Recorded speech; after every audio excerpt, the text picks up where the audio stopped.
full acidic eye Hellgear, and it's Melffy deck profile time for post maximum gold. Not much has changed in this build, which is a good thing because the deck works very well as it does, but it's also a bad thing because you'd expect there to be a bit more improvements to this deck. Mind you, in this profile, I'm still keeping to a pure build, and I am well aware of the Melffy Brigade builds out there. A couple of the Melffy Brigade, well, the Tri-Brigade monsters in the main deck work with this, but it's mostly the links for the extra deck. But I wanted to stick to a pure build with this update, and maybe go into Melffy Brigade a little later. So, as always, be sure to like, sub, and bell for more Yu-Gi-Oh! / Duel Monsters content, and let me know what you think of this build in the comment section below. And you'll have to excuse me, my camera just does not like pastel colors, which these Melffy monsters actually are. Let's count the cards. Beginning things off, we have Melffy Rabby, aka the Shield Hero, but down to 1 since the previous build. The reason I am still keeping this Rabby in the deck is because no other monster still has more defense than this thing. And even though it's a vanilla, 2100 defense means it can block a pretty decent amount of low-level monsters' blows, and some of the blows of Link 1s and Link 2s, depending on things. Again, many of the monsters in the extra deck don't have the defense as Melffy Rabby does. So think about that as you're working the deck. Now, the effect monsters, to those who don't know, of the Melffy archetype have 2 once per turn effects. A universal effect, where at the end of your turn you can special summon them from the hand, and then they all have a unique effect, where when your opponent summons a monster or selects them as an attack target, they bounce to the hand and then activate the unique effect. Ponies also drop down to 1 instead of the 2 that I had normally, and that's a bit fine since most Melffy builds are only running 1 pony anyway. When it tags in, you can take a different level 2 or lower beast monster from your graveyard and add it to your hand. The nice graveyard recursion, it's a nice graveyard recursion. You can always go for stuff like that. It gives you back resources that you can use for later. Caddy is still ran at 2 in this deck. The case can still be made for Caddy and Puppy to be run at 3. But I do like having 2 of these cute and cuddly kitty cats. They are the Beast Rotas for the deck when tagging in. And unlike Pony, Caddy is not restricted by level. Just a different beast. And that is important when we go later on into some of the cards here. Again, the case can be made for 3 puppies. I do still run 2. I still like the 2 puppies. When Puppy tags in, it is the Rota. Well, not the Rota, the Stratos for the deck. Special summoning a different level 2 or lower beast monster. And there is a nice little interrupt that works with Puppy. Many people still scream at me because I am running 2 copies of Melffy Fenny, but I do like the Melffy Fenny copies at 2. It's worked for me so far. Like Melffy Puppy, it special summons a beast on tag-in, but instead of being a Stratos, Fenny special summons a beast from the hand. And unlike Puppy, Fenny is not restricted by level. Rescue Cat is up to 2 now, and it is still a really good extender when it's not being hit with Ash. Tributed to special summon 2 level 3 or lower beast monsters from your deck with their effects negated if they have any. You can tutor out just about every low level monster in your deck with this, and they're destroyed at the end of the turn. So, essentially this goes into your extra deck play. And it is still a better choice to use over Rescue Rabbit, which only tutors out Melffy Rabby. Next up, we got the Mystical Beast of the Forest package here with 2 copies of Bellerophon and 2 copies of Calantosa, aka Bambi and Thumper. Once per turn, you can discard 1 card to activate Bellerophon's effect, special summoning a different level 2 or lower beast monster from your graveyard. You can't summon itself. That's the reason why I go different beast monster, in case anybody is wondering. You can special summon it in either face-up attack or face-down defense position. It works well with Calantosa, as you can tell, because when Calantosa, aka Thumper, is special summoned by the effect of a beast monster, it can blast the card on the field. So whether you use it to pull it back from the graveyard with Bambi, straddles it from the deck with Puppy, or pull it from the hand with Fenny, you'll get the nice little blast for the blast on your opponent's turn, which is always a great little strat to use. And Bellerophon is an Earth tuner for some of your Naturia extra deck plays. Perhaps one of the only non-Earth attribute monsters in this deck, and that is the Copier Squadron. It is great level 2 tech for whatever level 2 decks you might have, Melffy, Ojama, otherwise. Once per opponent's turn, as a quick effect, target a face-up card you control, special summon this card, then immediately synchro summon it with the targeted monster. It's how you get Herald of the Arclight on your opponent's turn, which is still a really cute but delectably evil play. Some more techs, we go into our odd level techs, and the best odd level tech in the deck is Key Mouse, being a level 1 and also an Earth Beast tuner. When it falls in battle, it's Rhoda's a level 3 or lower beast monster. So essentially it is an extra caddy that you get when it dies. Speaking of level 3 monsters, we have Mind Mole and X-Saber Airbellum.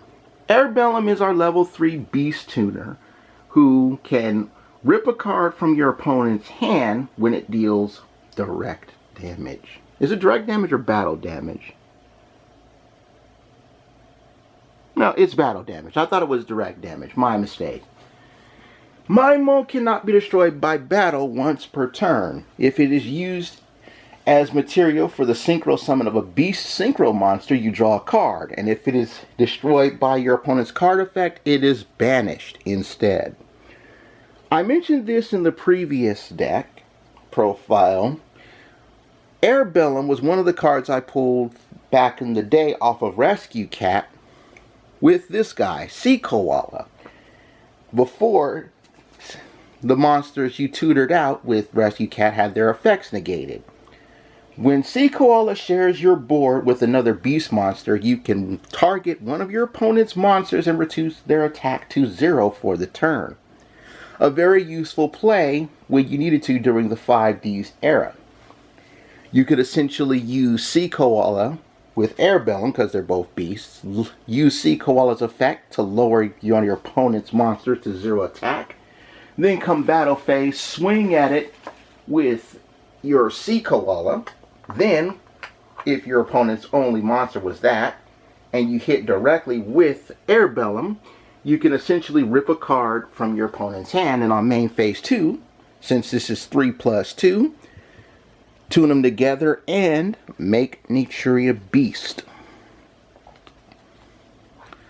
Behemoth, the king of all animals, is still worth its weight in silver as a tribute summon for the deck. If you tribute summon it with 1 monster, its attack becomes 2,000. When you tribute summon this card successfully, return any number of beast monsters in your graveyard to your hand up to the number of tributes used for its tribute summon. Again, the Melffy deck can special summon 5 times without committing a normal summon, and when your opponent hits you with the 3-rack crack rock known as Nibiru, you can simply tribute the Nibiru token to pull this out. It has it has 2,000 of attack, and you get one of your beasts back. But the play that I like to do with it is the fake out with Melffy Fenny. You can actually use Melffy Caddy, and this is the good thing why Fenny and Caddy are not restricted by level. You can, if you need to, use Caddy, bounce Caddy back, add Behemoth to your hand. Then when you summon Fenny and you tag out Fenny during the battle phase, which is what I like to do, because they think, oh, okay, Fenny's only got, what, 100 attack points? Easy damage right there. You tag out Fenny and you special summon Behemoth, King of all animals, and now you have a 2,700 body on the field that your opponent is swinging into. And it's a very unexpected, it's a very unexpected boss monster in the main deck. With the exception of Hot Beer Squad and your hand traps, the majority of your monsters are Earth attribute, and that is where Barrier Statue of the Drought kicks in. I'm a fan of one-turn stuns, and even though Dragon Buster Destruction Sword is not in this deck, you can still use this to lock your opponent out of special summoning Earth monsters. And in the case of Virtual World, that means no true King of all calamities until they get this off of your board. And that just might keep you in the game for a while, or at least delay the inevitable, because we don't like VFD. Nobody likes VFD.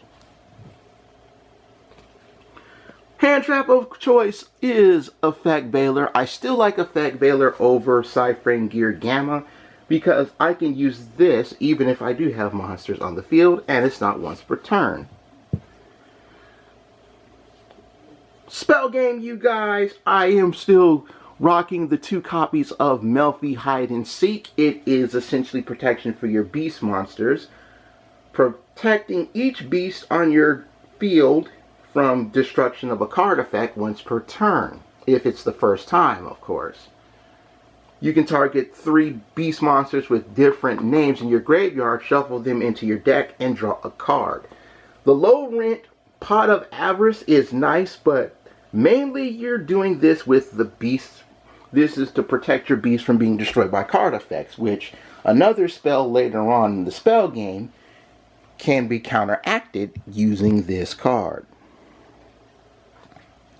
I'm also running 3 copies of Melffy Tag. This is our quick play once per turn in Archetype Monster Reborn. Enough said. More Revival Engine. I'm running the one Ayers Rock Sunrise. It special summons one of your beasts from the graveyard and then weakens your opponent's monsters 200 attack and defense for every other beast in your graveyard for the turn. You're not running plant monsters. And if you are doing a Melffy Brigade, wing beast monsters also count towards the weakening.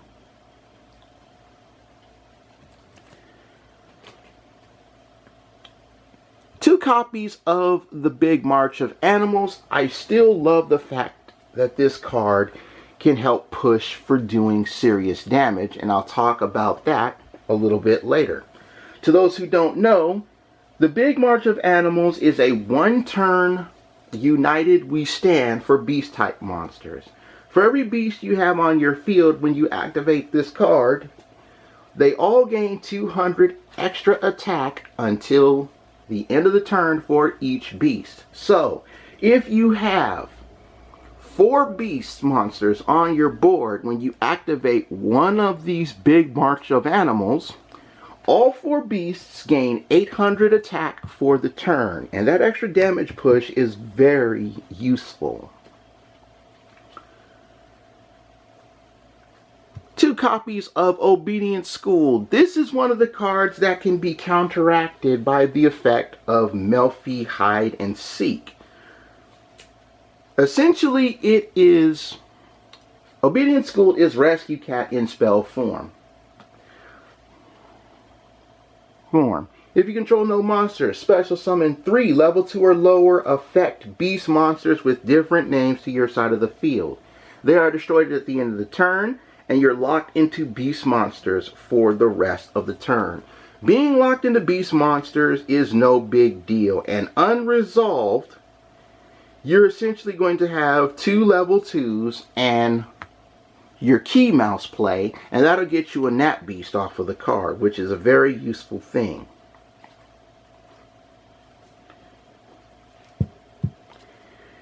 The case can be made to run 3 copies of these, but 2 works just as fine. Called by the Grave because it is called by the Grave, and because defenses are one of the things that Melffy struggle with, Scapegoat can be a very useful tool. It's still one of the best defensive spells in your entire deck. Trap game time, you guys. I am still rocking the Melffy Playhouse with 2 of them. It is one of the ways the deck can out Mystic Mine. Detach Xyz materials from Beast Xyz monsters and bounce that many cards on your opponent's board equal to the Xyz materials you've detached. And the Beast Xyz monsters you control gain 500 attack for this turn for each material detached using this trap's effect. Paleozoic Dynamicious is still good. We all use Paleo Dynamicious. We all know why it's good. I shouldn't have to explain it to you. As an odd tech choice, and really a fun tech choice nonetheless that has helped me out, 2 copies of the Phantom Knights of Wrong Magnet Ring. Not the ideal Phantom Knights trap to use, but it is rather interesting to play. When your opponent declares an attack, and you activate this card, negate the attack and special summon this trap as a monster, which essentially is a level 2 Dark Warrior with 0 attack or defense. It also has a quick effect once per turn where you can target this card and one other card you control, either a Phantom Knight or a face-up Phantom Knight spell or continuous spell trap, and draw 2 cards. So to those of you who wanted to go PK Melffy, there's an actual synergy there. That's all for the main deck. Now let's go into the extra deck. Melffy Mommy is still in here. It will always be a 1 copy card. And it works very well with the next monster that I'm going to talk about momentarily. Melffy Mommy gains abilities equal to the number of Xyz materials she has attached to her. And as a quick effect, you can attach a beast monster you control or from your hand to this card. If she has at least 3 Xyz materials, she cannot be destroyed by battle. At least 4, you take no battle damage from it. If there are 5 materials on here, when this card is involved in an attack with your opponent's attack position monster, you can deal burn damage to your opponent equal to their attack position monster's attack strength. It works very well on setup cards with this guy. Remember how I said in the previous one we were getting excited Melffys? Well, this is the card, only it's called Joyous Melffys in the TCG. Once per turn, it has a sweet effect, but I'll talk about that momentarily. You can detach a material from this card. This turn, Melffy monsters you control can attack your opponent directly. Now the once per turn, which is a quick effect that you're obviously going to use on your opponent's turn, is you can bounce 1 Beast Xyz monster you control to the extra deck. Then special summon level 2 or lower beast monsters from your graveyard equal to the number of materials it had. So this is actually a really good play here, and I'm going to talk about it because you can also combine it with Melffy of the Forest, which I am running 2 copies of. I'll talk about Melffy of the Forest really fast, and then I'll go into the play. Again, Melffy of the Forest, once per turn, you can detach a material from this, and you essentially wrote a Melffy card from your Melffy card to your hand. If a Melffy monster returns to your hand, while this card is face up, you can select 1 monster your opponent controls. It cannot attack, and its effects are negated. So it's essentially skill drain, negate attack, and Rhoda all in one. So the play that you can do for really big damage is this. Say your Melffy mommy has 4 materials attached to it, right? And you have this out on your field and Joyous Melffys. On the end of your opponent's turn, you can activate Joyous Melffy's effect, bounce this to your hand. Now, you can take the 4 materials that it has, send them to the graveyard, and you special summon 4 level 2 or lower beast monsters from your graveyard. So essentially, it's a soul charge. You'll special summon whatever 4 monsters that you want from your grave. So let's say you're going to special summon Jesus. Okay, so let's say you special summon 1 Fenny, 1 Puppy, and 1 Pony, and then you have 1 Caddy. So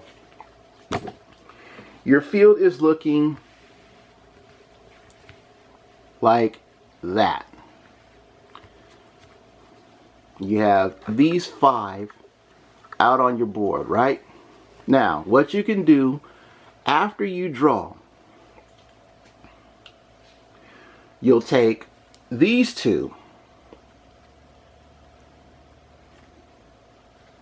and overlay into Mommy. Then you'll take these 2 and you'll overlay into your Melffy of the Forest. Now, if there's Xyz materials on that, what you'll do is, and we'll just use this Fenny, we'll use this Fenny as an Xyz material. Alright? You activate Melffy of the Forest first. You detach the Pony from your graveyard, and you add Melffy Tag from your deck to your hand. If your opponent uses like Ash Blossom, just hit him with Call by the Grave. Okay? You use that effect first. That way you'll still be able to hit your opponent directly. So you play Melffy Tag. You special summon Melffy Pony back. Now, you detach from the Joyous Melffys, and now all 4 of these guys can attack your opponent directly this turn. So, you've used Tag to bring back Pony. You've got these guys, and as you declare battle, you enter your battle phase, you play the Big March of Animals. Now, in addition to them being able to attack directly this turn, the Big March of Animals gives all 4 of these Melffys an extra 800 attack points. And all 4 of these monsters, boosted up by the Big March of Animals, can deal 7,100 damage directly to your opponent. That is some insane amount of damage right there. Insane amount of damage. 7,100. So if you can set it up, you can almost deal lethal damage to your opponent using this effect. Using this play. Moving on. With the extra deck, 1 copy of Ronin Raccoon Sandaiyu. It is still your main ace of the extra deck.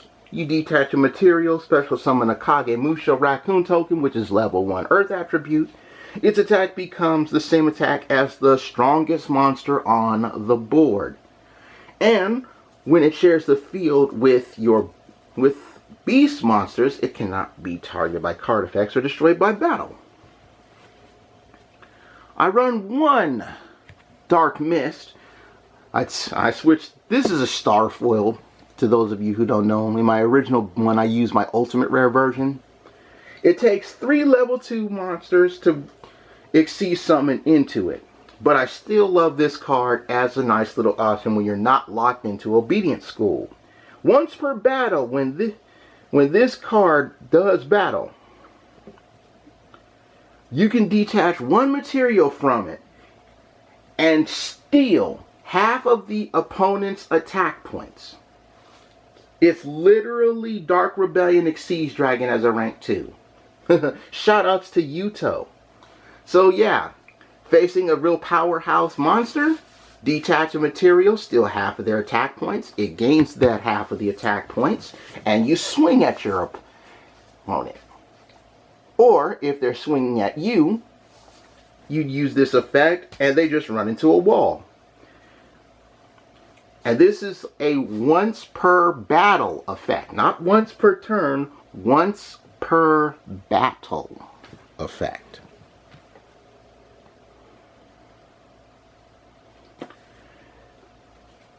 To work alongside the Phantom Knights of Wrong Magnet Ring, we have PK Cursed Javelin. Phantom Knights Cursed Javelin is essentially Sea Koala in the Xyz form. You detach a material from this card. It not only reduces one monster your opponent controls attack to 0, but negates its effect. And if you have a Phantom Knights card attached to it, you can use the effect during either player's turn. And of course, it is a once per turn effect anyway. One Herald of the Arclight. Again, we use this as a summon during our opponent's turn thanks to Hoppier Squadron. Nat Beast to negate spells. Barkion to negate traps. And their effects are not once per turn, mind you. Rayonic Dragon of the Ice Barrier works with the bouncing effect of the cards. It can bounce some threats off the board and let you swing at it. Your opponent's very useful card right there. Mysis Radiant is a nice Earth attack point boost for all of your Earth monsters. Also, the Earth Charmer Immovable gets you some Earth monsters back, as does Mysis Radiant, which is a very useful link to option. As I mentioned with Barrier Statue of the Drought, Union Carrier. You can target one of your Earth attribute monsters, attach Union Carrier to it, and you now have stun capabilities on an aggro deck. And again, if your monsters are not Earth attribute, when you enforce this Earth attribute lock, or don't use Earth attribute monsters, they have to clear the barrier statue first. And it's a very useful sacrifice for Union Carrier. And finally, one Borolo Dragon, because Access Code Talker has to battle this thing instead of blowing it up with its effect. That's all for the Melffy deck profile, you guys. I hope you enjoyed. Again, be sure to like, comment, sub, and bell. More deck profiles are on the way. But for now, I take my cards to the box because I'm done. Bye-bye, everybody. Bye-bye.